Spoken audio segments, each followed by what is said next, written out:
Let's talk about another one of our really good databases. We're going to go to back to articles and databases. I want to talk about these other favorite databases. They're just simply the ones that get used the most. Academic Search, JSTOR, CQ Researcher, Research Library, Nexus Uni. We're going to talk about ProQuest. ProQuest Research Library, very similar to Academic Search Complete, except it's the same idea, just a different company. Some overlapping content, but it's a general database. It would cover everything from articles on James Baldwin to articles on student loans and everything in between. Um, and so we're going to click full text. That's a really good idea. And then we're going to do a search. We're going to do James Baldwin. Well, very important that I spell it right. And rhetoric.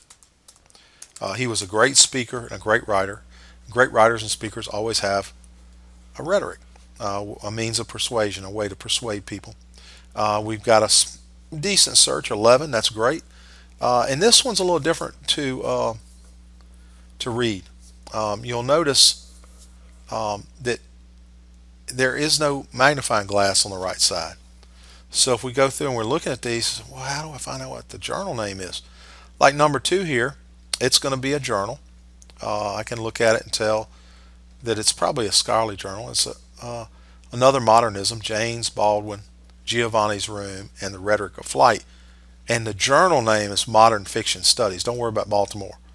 And that's just simply showing you that it's bold before right below the title, and that's going to be the journal name. Same one, Making Love, Making Friends, Affiliation or Repair in James Baldwin's Another Country.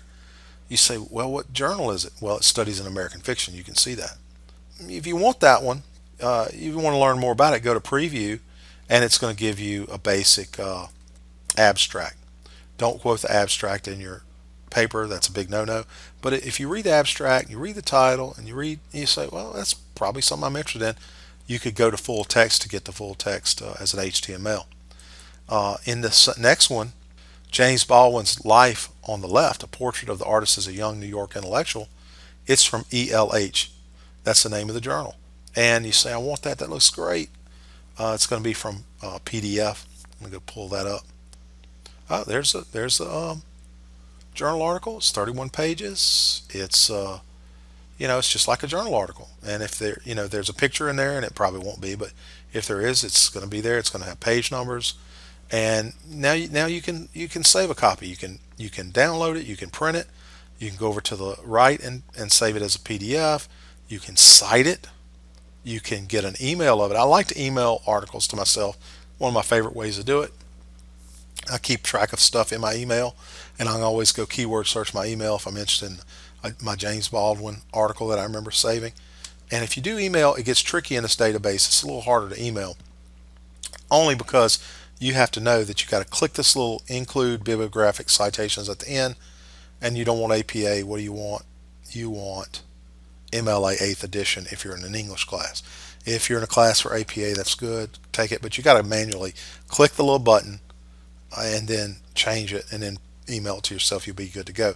If you want to save it to your Google Drive, which is very convenient, go to all options, and then you can see Google Drive right there. Save it, and no problem. Research Library is a great database. Academic Search Complete is a great database as well. Those are both very helpful. They're general databases. They cover all different topics. Again, we have about 150 databases. The reason we have so many is they're all different, but that's articles and databases. Very, very helpful to use for anybody.